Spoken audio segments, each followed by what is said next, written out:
I opened the bathroom door, and my life ended. Not dramatic like, just ended. Carol was in the tub. So was Dennis, her sister's husband. Steam everywhere.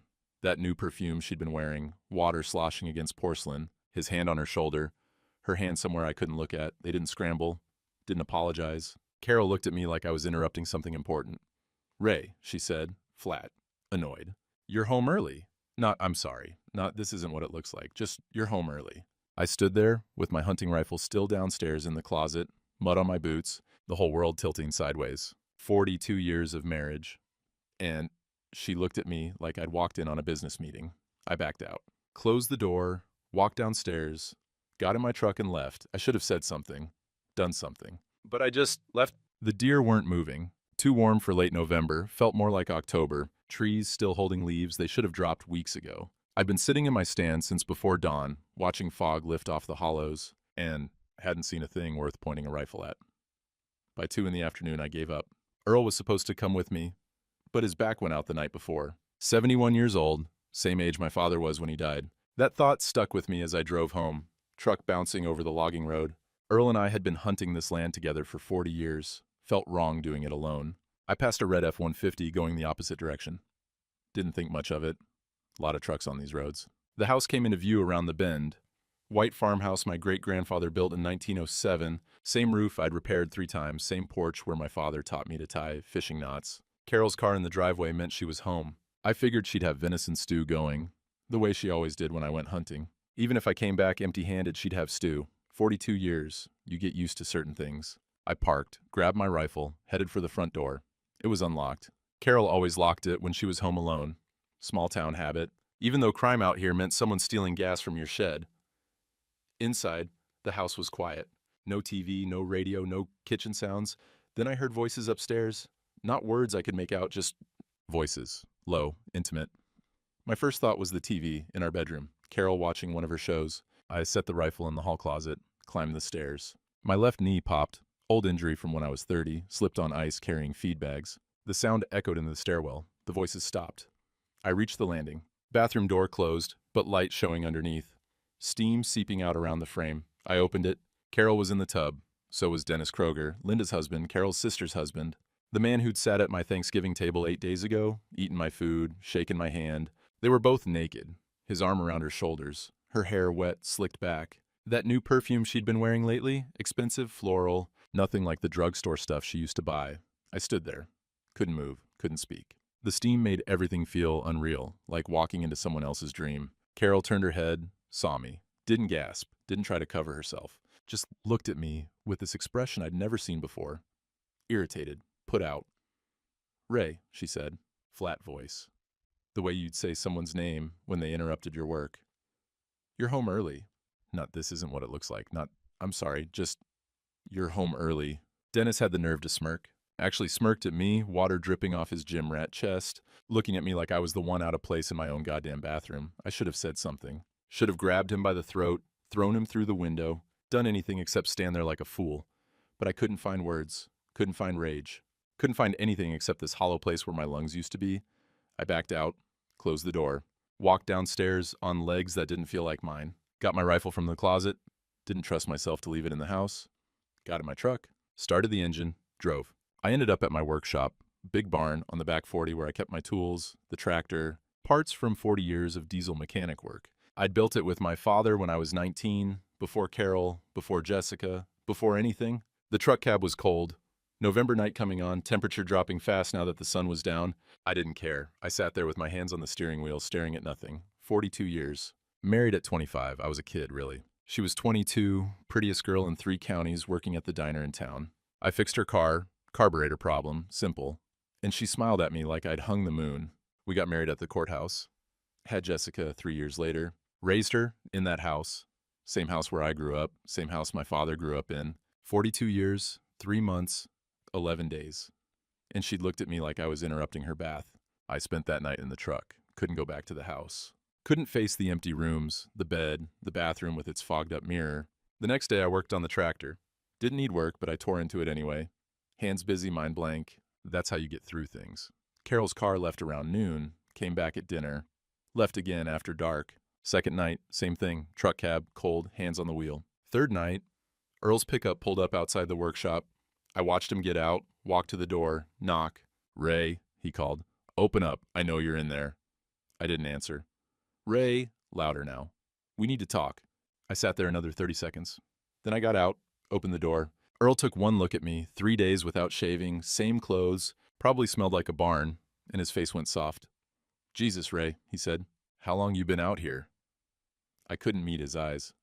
"Come on," Earl said. "Let's get you inside where it's warm. Then you're going to tell me what happened." Earl didn't ask questions right away, just sat on an overturned oil drum in the workshop, waiting, patient as stone. I leaned against my workbench, couldn't look at him. "Carol and I finally said, "we're having some trouble." Earl nodded, didn't say anything. I stopped, couldn't get the words out. "She's seeing someone." The words tasted like ashes. Earl was quiet for a long moment, then, "That why you're sleeping in your truck?" "Yeah." "Who is it?" I shook my head, couldn't say Dennis's name. Couldn't admit my wife was in bed with her own sister's husband. Some humiliations are too big to speak out loud. Earl stood up, walked to where I kept my coffee pot on a shelf, poured 2 cups, black, the way we both took it, handed me one. "Ray," he said, you need a lawyer." "Not tomorrow, today. I can handle this." "No." Earl's voice was firm, not mean, just certain. "You can't, and that's not weakness, that's smart." He pulled a business card from his wallet, handed it over.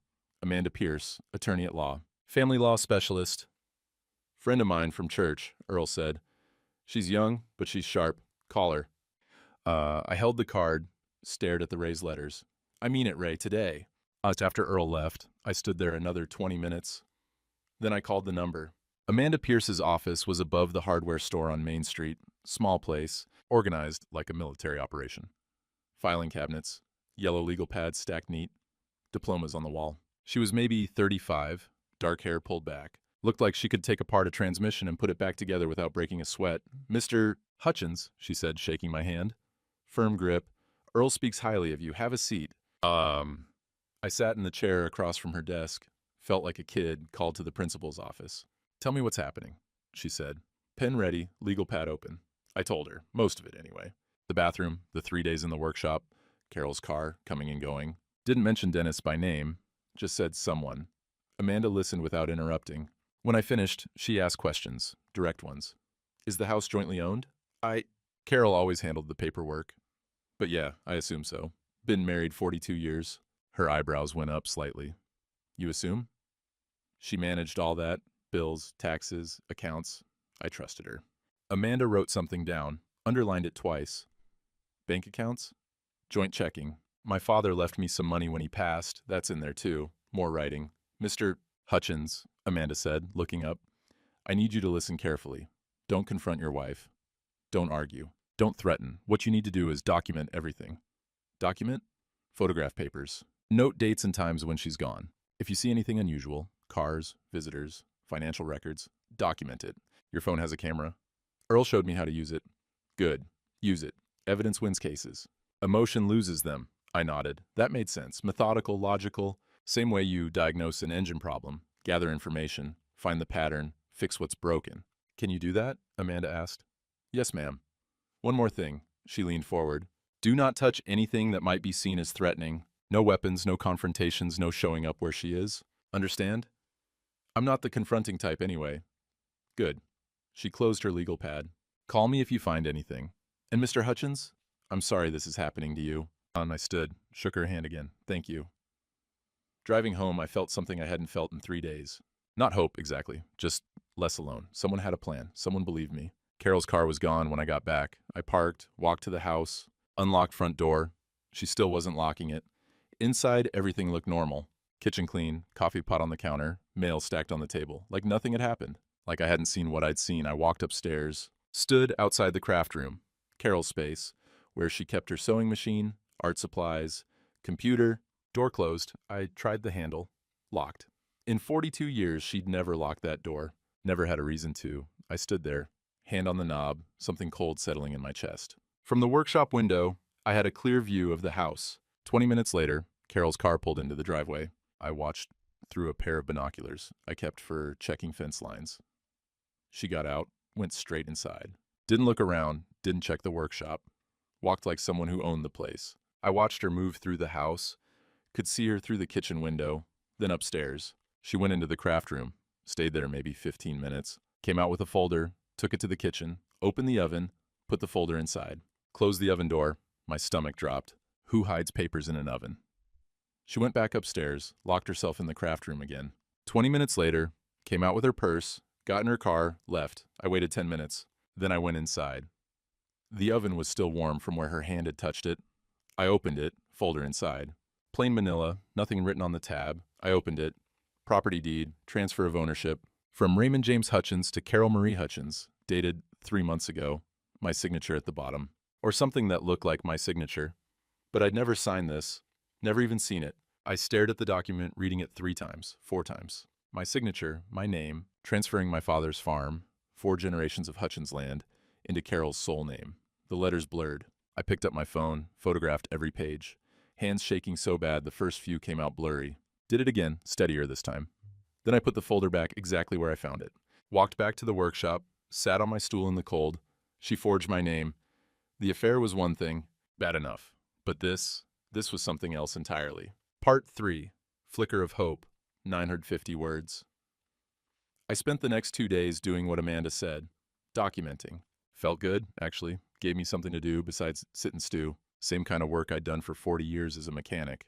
Gather information, find the pattern, understand what's broken. I photographed bank statements. Found Carol had moved $15,000 from our joint account to one I'd never heard of. 3 transfers over 6 months, each under $5,000. Small enough I wouldn't notice in the monthly statements I barely looked at. I checked property tax records online.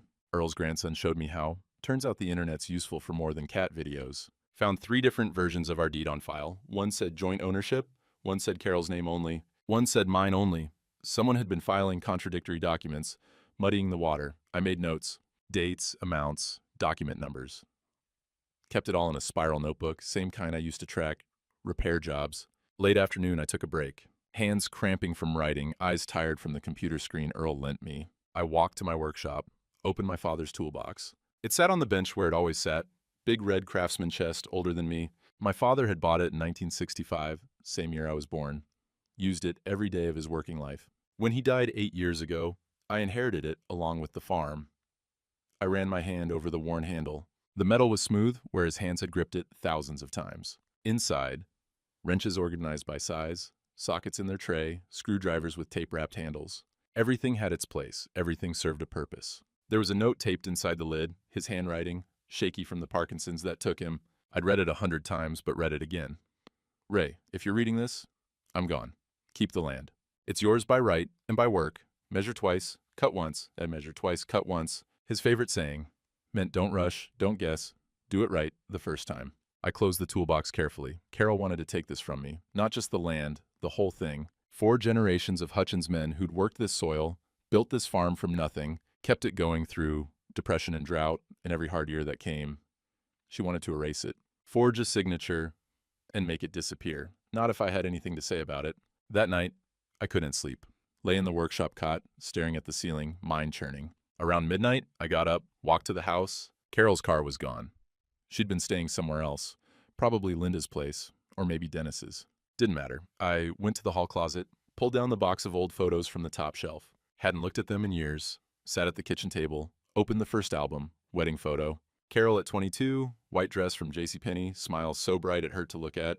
Me at 25, skinny as a rail in my father's borrowed suit, holding her hand like I'd won the lottery, because I thought then. Prettiest girl in 3 counties. And she'd said yes to me. Next page. Our first apartment above the hardware store. Tiny place, 1 bedroom, kitchen the size of a closet. Carol in the doorway, holding a pot of soup, laughing at something I'd said. I remember that day. She'd burned the soup. We'd ordered pizza instead. Stayed up all night, talking about what we'd do when we had money. More photos. Carol pregnant with Jessica, hand on her belly, standing in front of the farmhouse. My father in the background, hammering new steps for the porch. Carol's face had this glow, not just from pregnancy, but from happiness. Real happiness. Jessica as a baby. Carol holding her on the porch swing singing. I remembered that too. Carol used to sing old hymns, voice soft and sweet. Great is thy faithfulness was her favorite. Thanksgiving photos. Carol setting the table. Father carving turkey. Jessica coloring at the kids' table. Carol's hand on my shoulder, squeezing, her wedding ring catching the light. I stared at that photo for a long time. When had it changed? When had the woman who squeezed my shoulder at Thanksgiving turned into the woman who looked at me like I was interrupting her bath? I closed the album, put it back in the box, but I couldn't shake the question. 8 years. That's when my father died.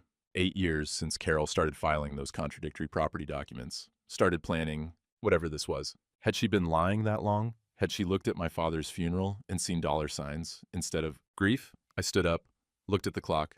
2 a.m. Carol's car still gone. I walked upstairs to the craft room, stood outside the locked door. Amanda had said document everything. Don't confront, don't threaten. She hadn't said anything about breaking into a locked room in my own house. I went to the workshop, got my screwdriver kit, came back, picked the lock, simple pin and tumbler, same kind I'd opened 100 times when I locked my keys in the truck. Took 30 seconds. The door opened. Desk covered in papers, laptop closed, file folders stacked neat. Carol was organized. I'd give her that. I started with the folders. First one, the property transfer final. Inside, the forged deeds I'd already seen, but also older versions, practice attempts, where the signature didn't quite match. She'd been working on it, perfecting my handwriting. Second folder, real estate agent business cards, appraisal documents. Market analysis for 180-acre farm, development potential. Estimated value, $850,000. Third folder, bottom drawer under a stack of fabric, legal documents in a sealed envelope. The seal was broken. I opened it. Last will and testament of Thomas Raymond Hutchins, my father's will. The real one.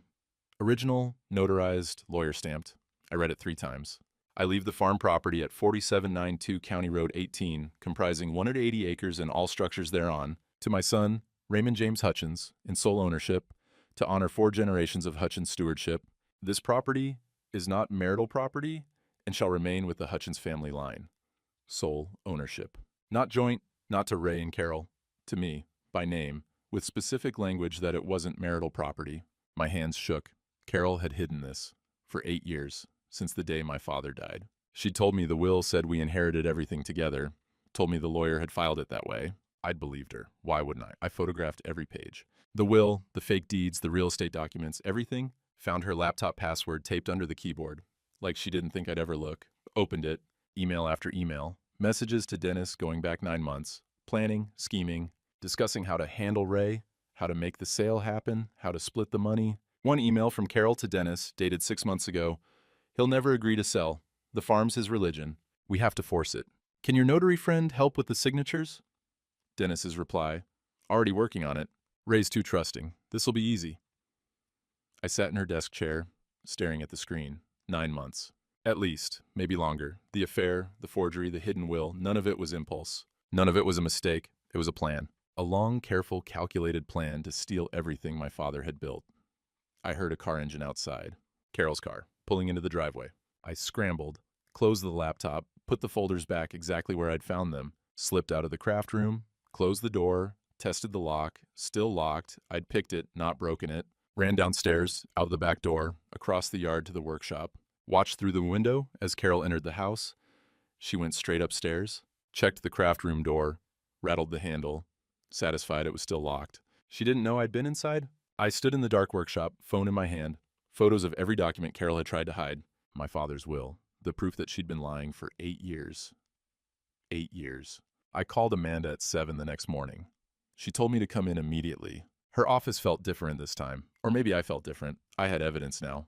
Real evidence. Not just suspicions. I spread the photos across her desk. Phone images of the forged deeds, the real estate appraisals, my father's hidden will, the emails between Carol and Dennis. Amanda examined each one. Didn't say anything for 5 minutes. Just looked, made notes on her yellow legal pad, took photos of my photos with her own phone. Finally, she looked up. Mr. Hutchins, she said, your wife has committed fraud. Multiple counts. This isn't adultery. That's just bad behavior. This is criminal. The word hung in the air. Criminal. What does that mean? I asked. It means we file for divorce immediately. We request an injunction, preventing any property sale. We seek restitution for your legal fees and emotional damages. And she paused. I'm obligated to refer this to the county prosecutor. Forging signatures on property documents is a felony. I sat back in my chair. Felony. Carol could go to jail. Part of me felt sick at the thought. 42 years, and it ends with her in handcuffs? But another part The part that had found my father's will hidden in her craft room felt nothing but cold anger. What do I need to do? I asked. More of what you're doing. Document everything. We need witnesses. She looked at me. You said your neighbor Earl has seen Dennis's truck at your house? Dozens of times.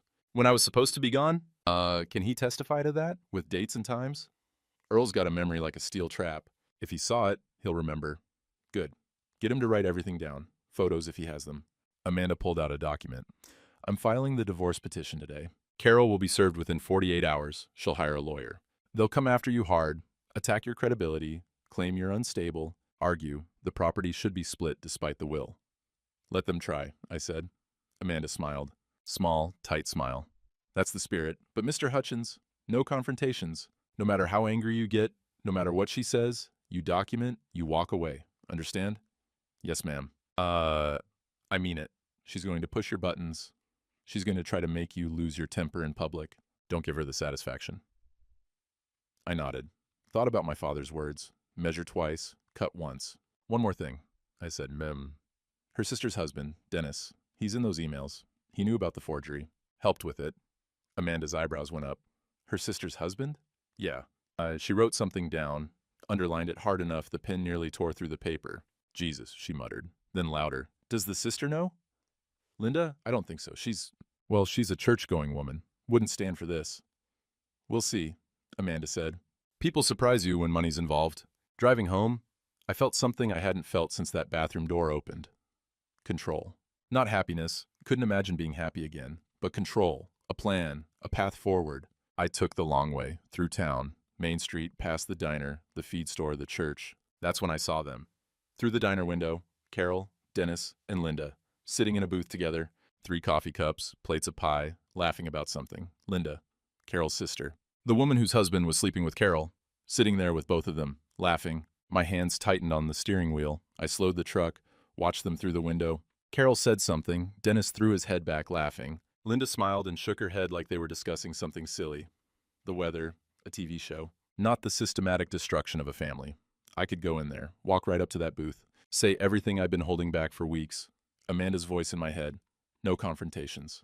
I accelerated, drove past, checked my rearview mirror. Through the diner window, Nora, the owner, stood in the doorway, watching my truck drive away. She'd seen me slow down, seen me watching, small town. Everyone would know by dinner. I drove home, pulled into the workshop, sat there breathing hard, hands shaking. Earl's truck appeared 20 minutes later. Earl didn't knock this time. Just opened the workshop door, walked in, sat down on the oil drum. Ray, he said, we need to talk. Something in his voice made my stomach drop. What is it? Earl looked uncomfortable. Guilty even.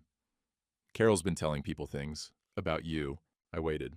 She's saying you're not yourself, paranoid, that you've accused her of all kinds of things and she's worried about you. The workshop went very quiet. Pastor Miller asked me Sunday if you were getting help, Earl continued. Nora at the diner told me yesterday she feels so sorry for Carol, dealing with Ray's episode. Pete at the feed store, you know Pete, known him 30 years, he asked me if you had early dementia. Each word hit like a hammer. They think I'm crazy, I said. Carol's been thorough, I'll give her that. Earl's voice was rough. She's painted herself as the concerned wife. You, as the unstable husband having some kind of breakdown. Half the town believes it. You don't? Hell no, I don't believe it. Earl leaned forward. I'm telling you so you know what you're up against. She's not just stealing your property, Ray. She's stealing your reputation, making sure nobody believes you when the truth comes out. I thought about the diner. Carol and Dennis and Linda, sitting there like nothing was wrong. Linda, Carol's own sister, whose husband was... Linda knows, I said. What? I saw them at the diner. The 3 of them, together, laughing. Linda knows about the affair. Has to. Earl was quiet a moment. That's... Jesus, Ray. That's something else. Yeah. We sat in silence. Outside, the wind picked up. December cold settling in, gray sky promising snow. Even at church? I finally asked. Pastor thinks I'm losing it? Earl nodded. Praying for you and Carol's reconciliation. For your healing. That kind of thing. I stood up, walked to the window, looked out at the farmhouse. White paint, black shutters, smoke from the chimney. Carol was home. In my house. In my father's house. Using it as a base to destroy me. She wants me to look unstable, I said. She wants everyone thinking I'm paranoid. That's the game, I turned to Earl. Then let's give her exactly what stable looks like. Documentation, evidence, legal proceedings. Everything by the book. That's what Amanda said? Word for word. Earl stood, walked over, put his hand on my shoulder. I've got photos. Dennis's truck at your place. 37 different dates going back 9 months. Timestamps on everyone. Been documenting since I first got suspicious. I looked at him. 9 months? Something felt off. Way Carol was acting. Dennis suddenly being around more. I started paying attention. He squeezed my shoulder. Friend looks out for friend, even when friend doesn't know to ask. My throat tightened. Thank you. Don't thank me yet. We've got a fight ahead. That night, first real snow started falling. Heavy wet flakes. Winter coming on hard now, temperature dropping into the teens. I sat in the farmhouse kitchen. Carol was gone again, and looked out at the white fields. The farm my great-grandfather had cleared by hand. The barn my grandfather had built. The workshop my father and I had raised together. 4 generations. Carol wanted to erase all of it. Wanted to paint me as a crazy old man who couldn't tell truth from fantasy. But I had evidence. I had Earl. I had Amanda. And I had my father's will, clear as day. In sole ownership, to honor 4 generations of Hutchins stewardship, let her try. Sunday morning, I put on my church clothes for the first time in 3 weeks. Clean shirt, pressed pants. Carol used to iron. I'd done them myself this time. Iron cold in one spot, hot in another. But good enough. Shaved. Looked at myself in the bathroom mirror and barely recognized the man looking back. Older, grayer, tired in a way that went deeper than sleep. But I wasn't hiding anymore. The church parking lot was half full when I arrived. Same spot I'd parked in for 40 years. 3rd row, under the oak tree. Got out, walked toward the entrance. Conversation stopped when I approached. Not obvious. Just that pause, that shift, where people become aware of you. Mrs. Henderson, who'd known me since I was a boy, smiled, but didn't wave. The Kruger family, Pete and his wife, suddenly became very interested in their bulletin. I walked up the steps, pulled open the heavy wooden door. Inside, smelled like old hymnals and furniture polish. Organ music playing softly. Great is thy faithfulness. Carol's favorite hymn. I wondered if that was intentional. Probably not. Mrs. Patterson played the same hymns every week, had for 30 years. I walked down the aisle to my usual pew, back right, near the window where you could see the hills. My father's pew before it was mine. My grandfather's before that.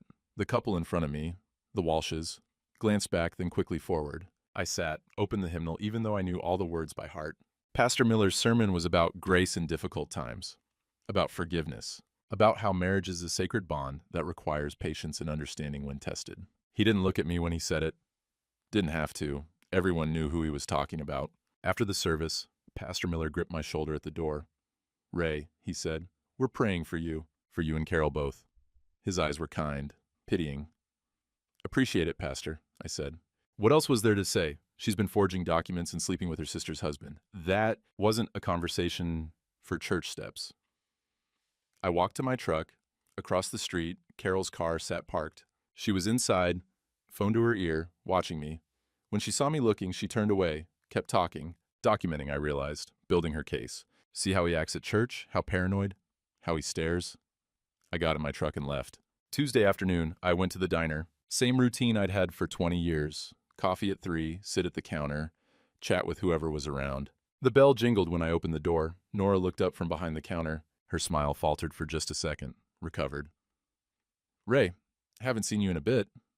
"Been busy," I said. I sat at my usual spot, end of the counter, near the window. Nora poured coffee without asking. Black, no sugar. The diner wasn't crowded. Couple in the corner booth, Harry the electrician at a table, old Mr. Simmons reading the paper, but the usual chatter was muted, quieter than normal.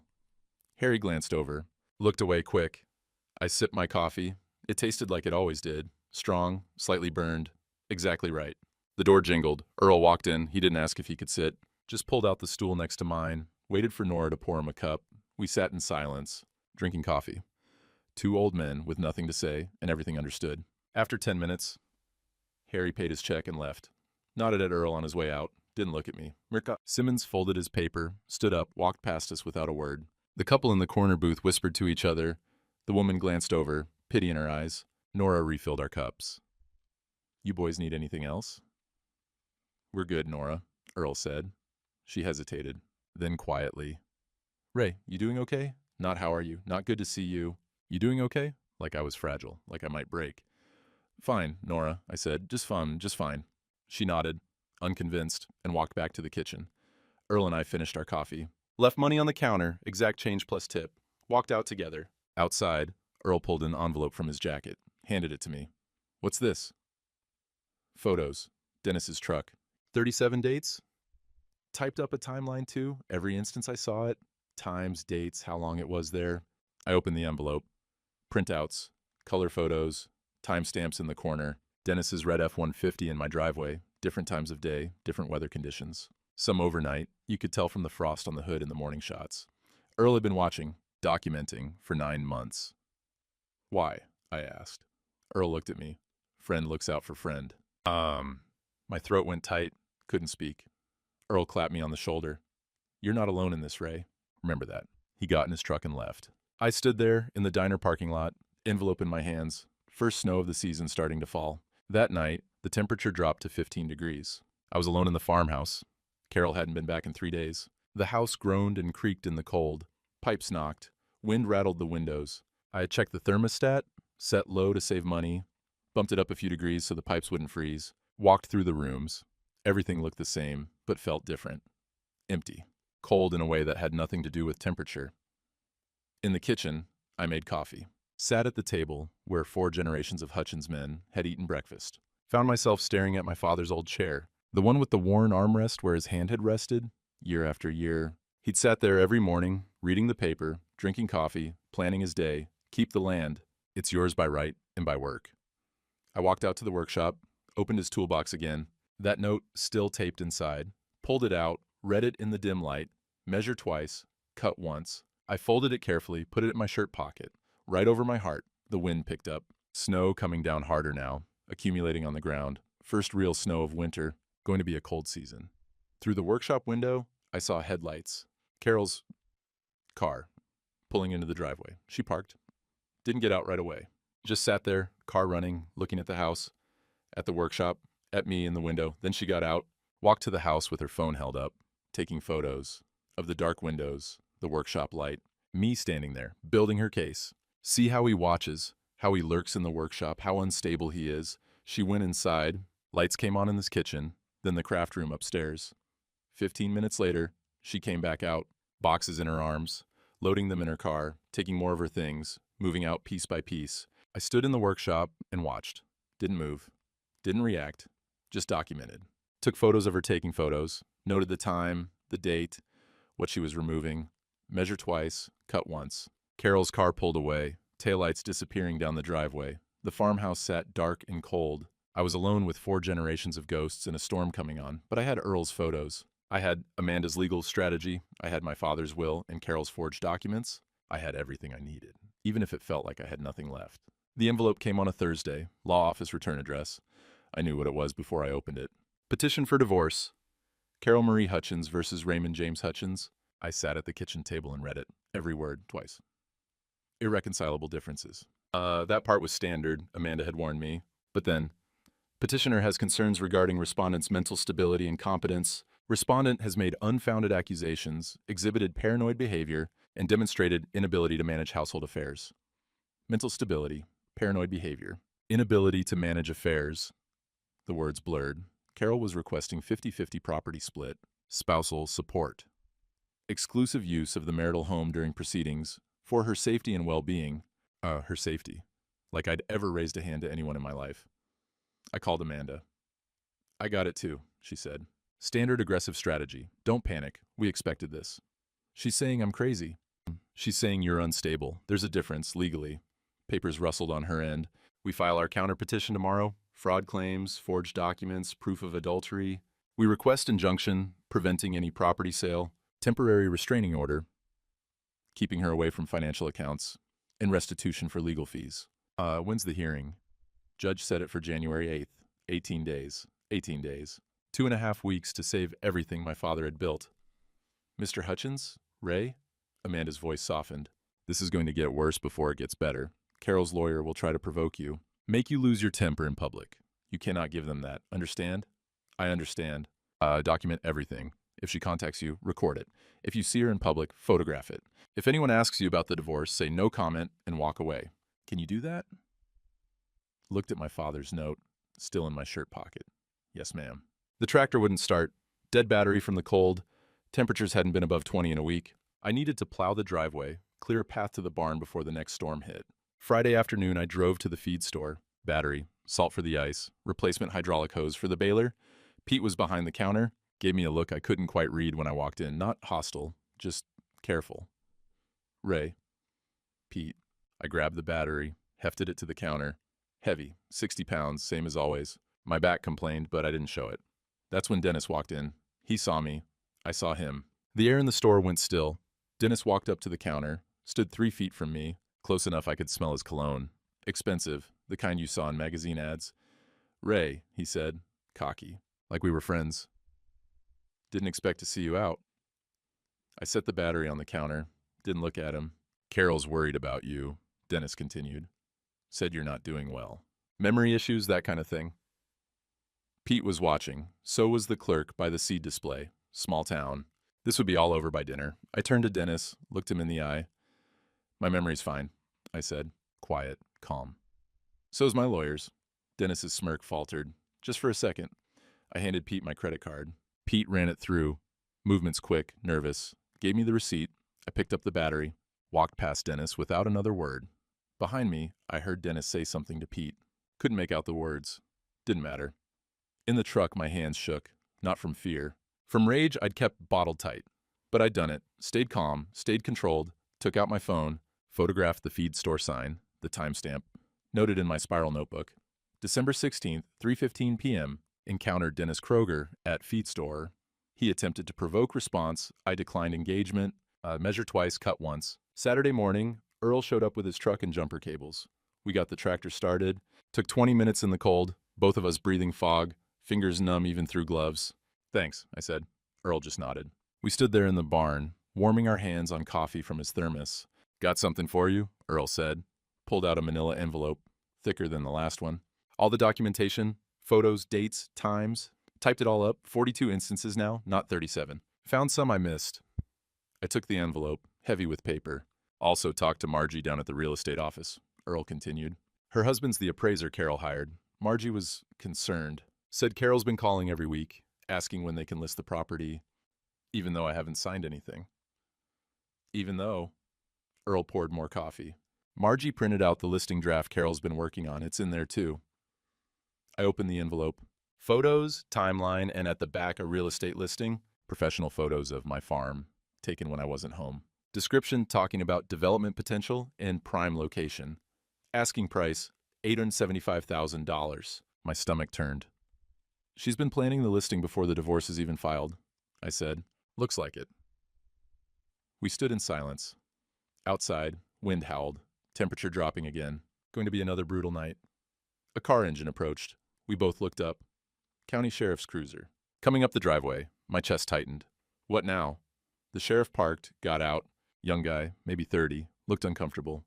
Raymond Hutchins? That's me. I need to serve you these. He handed me a document envelope. Emergency motion filed by Carol Hutchins' attorney. I opened it right there in the cold. Emergency motion for immediate property protection and expedited hearing. Carol was claiming I was actively neglecting the property, allowing it to deteriorate, endangering the value of the marital asset through intentional waste. And she wanted the court to force an immediate sale. Wanted a hearing moved up from January 8th to December 27th. 10 days from now? 10 days. You... Okay, Mr. Hutchins, the sheriff asked. I couldn't speak, just stared at the paper. Ray, Earl said. What is it? I handed him the motion. Earl read it, his face going hard. She's trying to force the sale, before you can present your case. The sheriff cleared his throat. I'm sorry, just doing my job. And he got back in his cruiser and left. I stood there in the barn doorway. 10 days. Carol had found a judge who'd agreed to an emergency hearing, claimed the farm was being damaged by my neglect, that immediate action was required. 10 days to gather everything, prepare Amanda's case, save 4 generations of Hutchins land. My phone rang. Amanda. Ray, did you get served? Just now. I'm filing our response today. We have 10 days. I need you and Earl in my office Monday morning. We need every piece of evidence organized, every witness statement ready. Can you do that? I looked at Earl. He nodded. We can do that. Good. And Ray, no more public encounters, no feed store, no diner, no church. Stay on your property. Don't give them anything to use against you. Understood. I hung up. 10 days. The wind picked up. Snow starting to fall again. Heavy flakes, temperature dropping into the single digits. Storm coming, big one. Earl, I said, you should head home before this gets worse. I'll help you finish the plowing first. You don't have to. Yeah, I do. Earl walked to the tractor. Friend looks out for friend. That's what we do. We worked until dark, plowed the driveway, cleared the barn entrance, spread salt on the walkways. My back screamed. My hands were numb, my knee throbbed from the cold, but the work was done. Earl left just as the storm hit hard. I watched his taillights disappear, then walked back to the farmhouse. Empty, cold, silent except for the wind. 10 days to save everything. I sat at the kitchen table, Carol's emergency motion in front of me, and did the only thing I could do. Started organizing, evidence in one pile, photos in another, timeline in a third, measure twice, cut once, 10 days. I'd make them count. The storm lasted 3 days, 48 inches of snow, drifts up to the barn door, power out for 36 hours. Temperature never got above zero. I kept the wood stove going. Ate canned soup cold, slept in my coat. Third night, power still out, house dark except for the stove's glow. I sat at the kitchen table with my truck keys in front of me. I could leave. Right now. Get in the truck, drive south, keep driving. Let Carol have it all. Let her forge whatever papers she wanted. Sell the farm, split the money with Dennis. I was 67 years old. Too old to fight this hard. Too tired. The keys sat there. Brass worn smooth from 40 years of use. Outside, wind screamed, snow piled higher. The house creaked and groaned like a ship in rough water. I thought about my father. Thanksgiving, 15 years ago, last one before the Parkinson's got bad. He'd carved the turkey, hands shaking but steady enough. Looked at me across the table, Carol and Jessica laughing about something, and said, "This land is in your hands now, son. 4 generations. Don't take it lightly." I hadn't. I'd worked this farm every day since he died, kept the fences, maintained the buildings, honored what he'd built, and Carol wanted to erase it. Turn 4 generations into a check she could split with her sister's husband. I picked up the keys, walked to the door, put my hand on the knob. A voice in my head, my voice, but younger, scared. "You could just walk away. Who'd blame you?" Another voice. My father's. A Hutchins doesn't run. I stood there for a long time, hand on the door, keys in my fist. Then I put the keys back on the table, walked to the coat closet, found my father's old work jacket. Carhartt, 40 years old, patches on the elbows. Put it on, walked outside into the storm. The cold hit like a fist. Took my breath. Snow up to my knees, wind driving ice crystals into my face. I walked to the family cemetery, small plot on the hill overlooking the fields. 4 headstones. My great-grandfather, my grandfather, my grandmother, my father. Snow covered them. I brushed it off my father's stone with numb hands. Thomas Raymond Hutchins, 1934 to 2017. He kept the land. I stood there, storm howling around me. No coat warm enough for this, no hat, no gloves. "I'm trying, Dad," I said out loud. "I'm trying."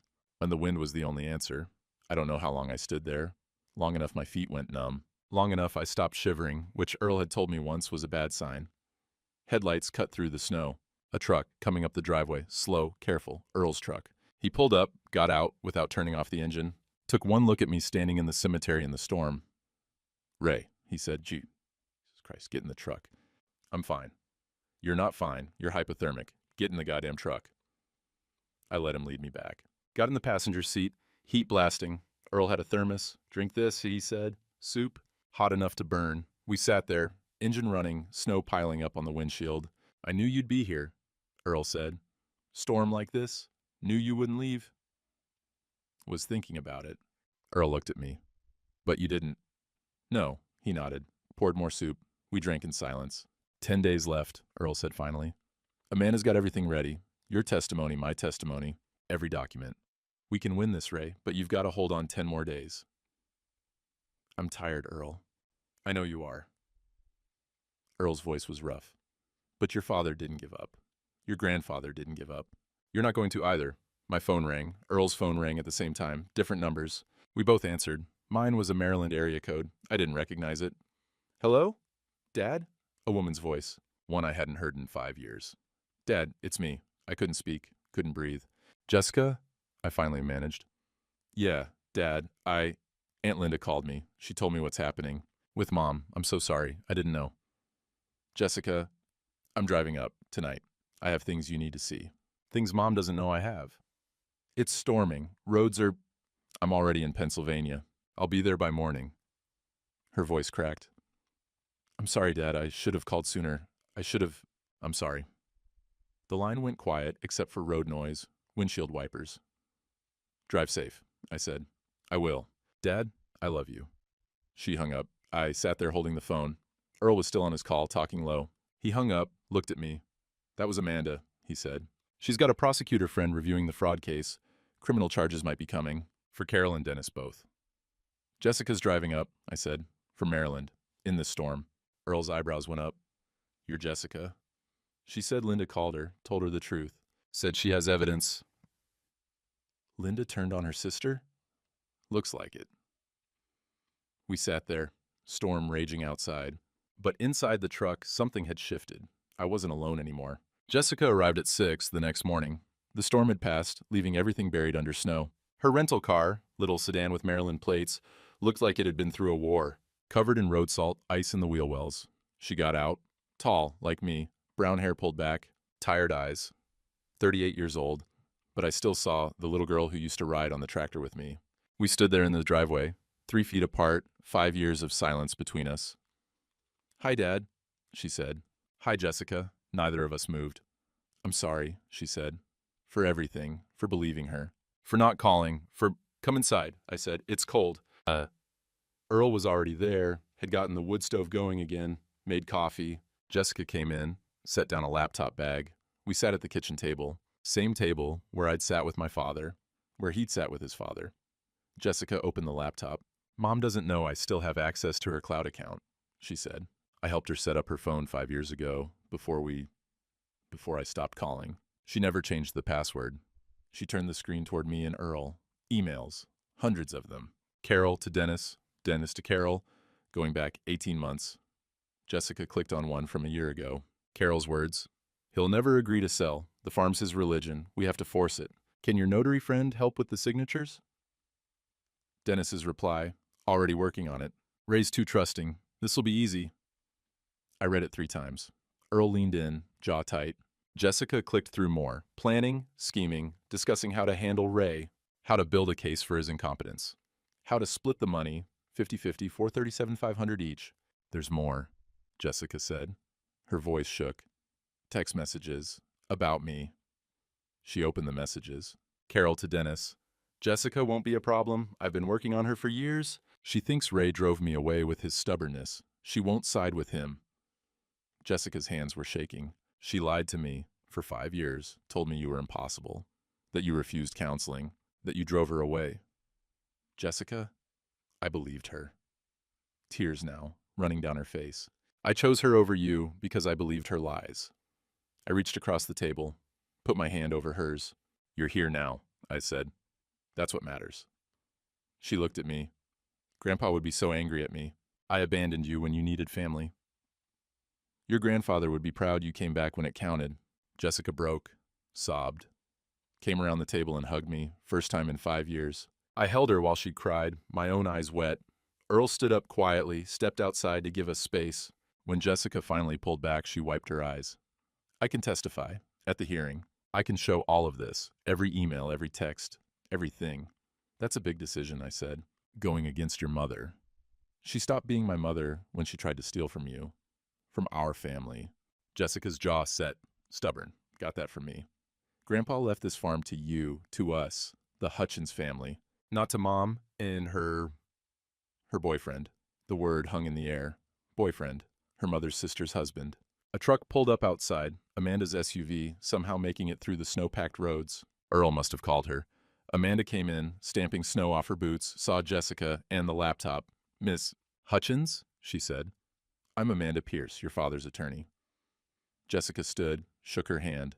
I have evidence. Emails, texts, everything.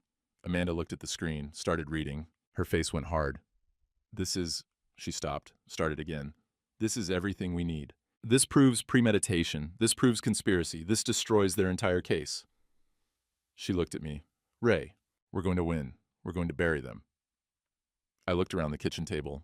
Jessica, Earl, Amanda... Documents spread out like battle plans. For the first time in weeks, I felt something other than despair. 7 days until the hearing, Amanda said. Let's get to work. December 27th, clear and cold, 20 degrees, sky that hard blue you get after a storm. We stood on the courthouse steps, me, Jessica, Earl, Amanda. Old building, stone and oak, built in 1889. Same courthouse where my parents had gotten married. Where I'd gotten married. Where my marriage was about to end. Ready? Amanda asked. I nodded. Wasn't sure I could speak. Inside smelled like floor wax and old paper. Our footsteps echoed in the marble hallway.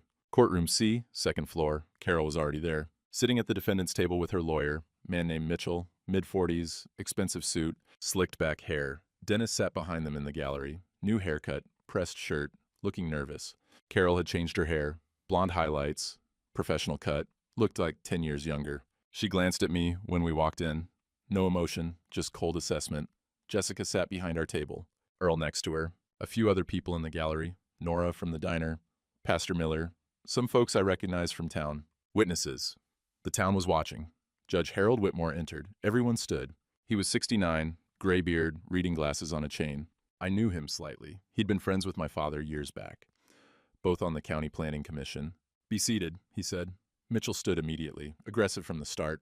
Your Honor, my client has filed this emergency motion because Mr. Hutchins is actively endangering the value of the marital property. He's neglected basic maintenance, allowed the property to deteriorate, and demonstrated a pattern of unstable behavior that threatens— I've read your motion, Mr. Mitchell, Judge Whitmore said, dry voice. Do you have evidence of this deterioration? We have testimony from concerned community members regarding Mr. Hutchins's erratic behavior. We have documentation that he's been sleeping in his workshop rather than the home. We have physical evidence of property damage? Mitchell hesitated. Not physical damage per se, but the pattern of behavior indicates— So no. Judge Whitmore looked at Amanda. Ms. Pierce? Amanda stood, calm, organized, yellow legal pad in hand. Your Honor, Mr. Hutchins isn't neglecting the property. He's been systematically documenting his wife's adultery and her attempts to commit fraud against him. She placed a thick binder on the table.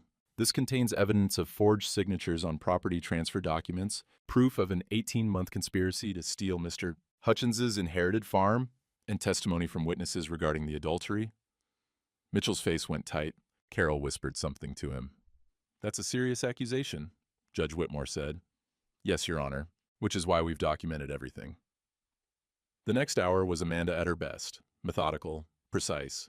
No wasted words. She presented the forged deeds side by side with originals. Showed where Carol had practiced my signature on scratch paper.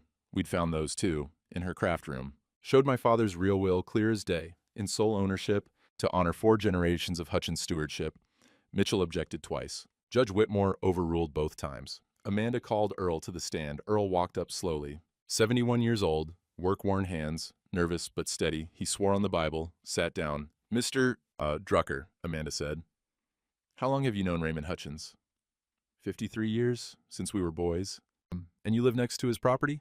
Next farm over, quarter mile. Have you observed anything unusual at Mr. Hutchins' property over the past year? Earl nodded. Started noticing Dennis Kroger's truck there, red F-150, at first just during the day, then overnight. How many times?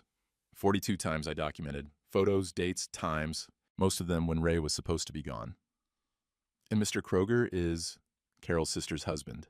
A murmur went through the courtroom. Carol's face stayed blank. Dennis shifted in his seat. Mitchell stood. Objection. This is hearsay and speculation. And it's eyewitness testimony, Judge Whitmore said, with photographic evidence. Overruled.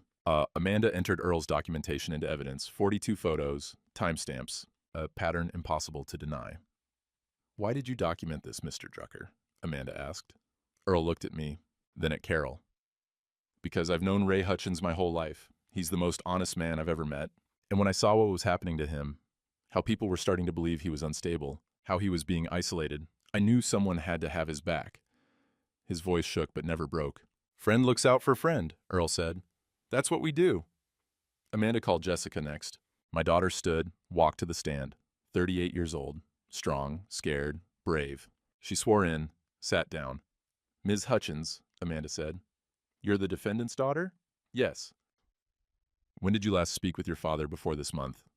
5 years ago. We had an argument about my divorce. I stopped calling.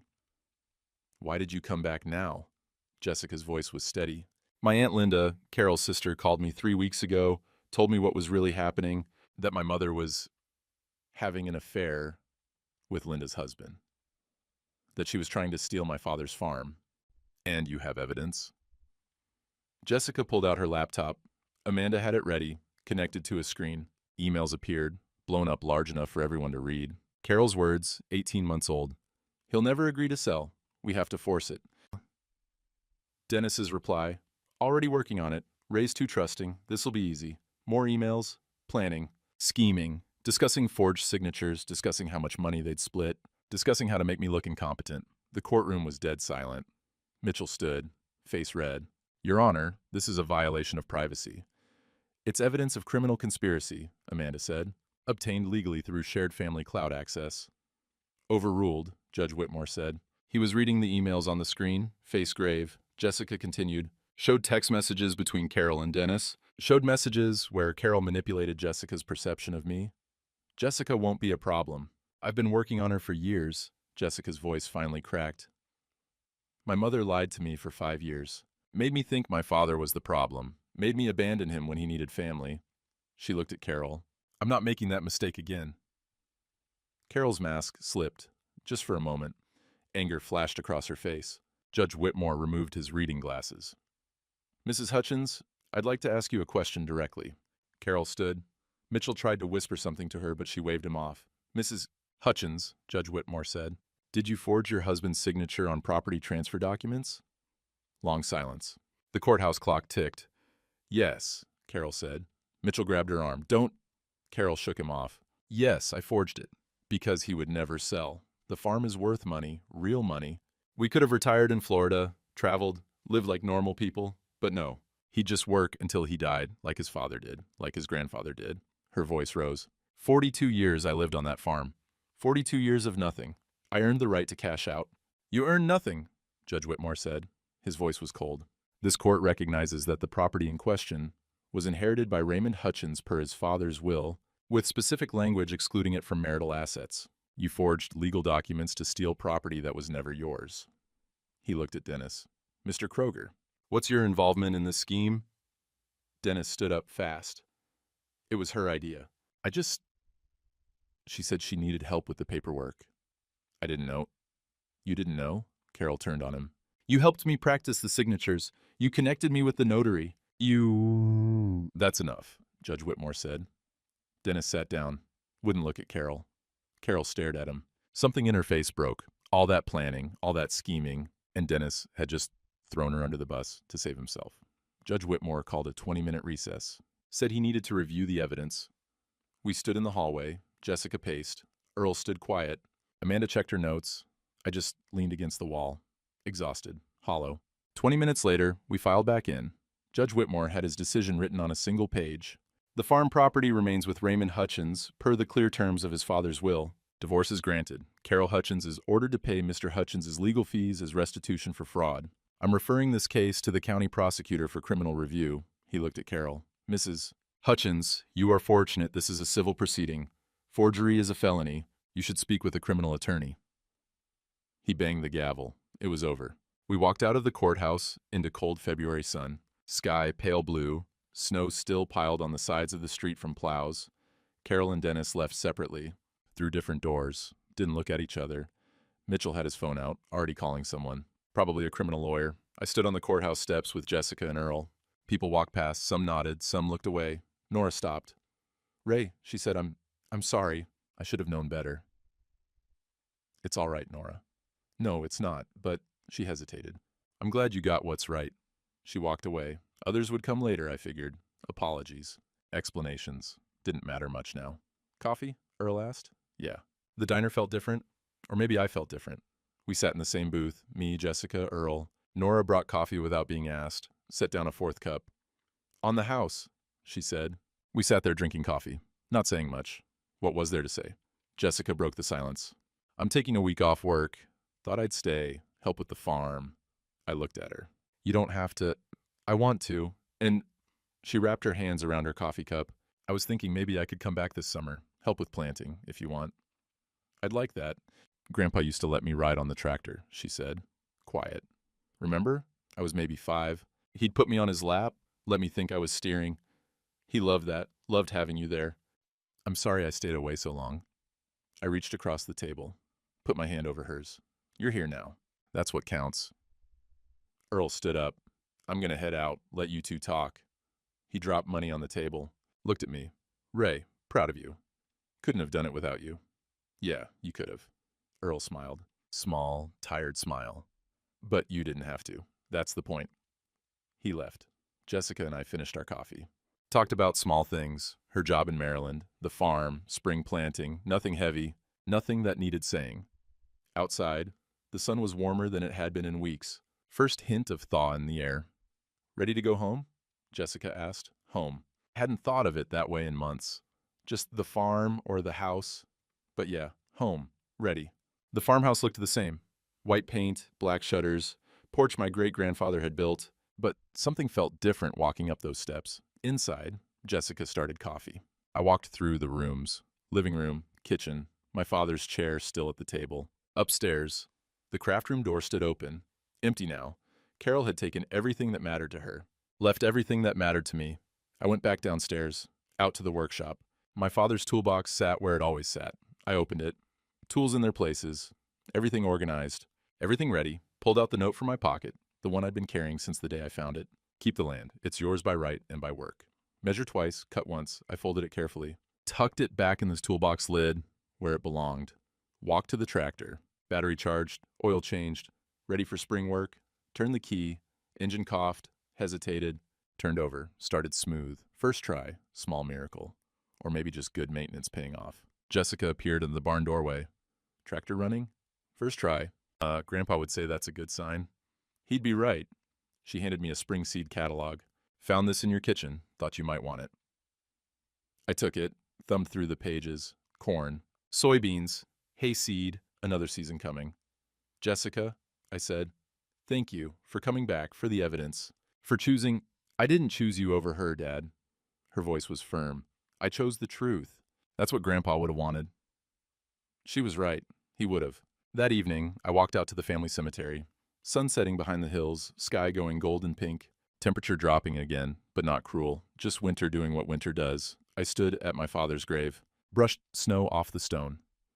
We kept it, Dad, I said out loud. Wasn't easy, but we kept it. The wind was soft, almost warm. I pulled out a piece of paper and a pen, wrote a few lines. Dad, kept the land. Wasn't easy, but it's ours, always will be. Jessica's coming back this summer. 4 generations isn't done yet. Ray, I folded the note, put it in a plastic bag, buried it at the base of his headstone. Probably silly.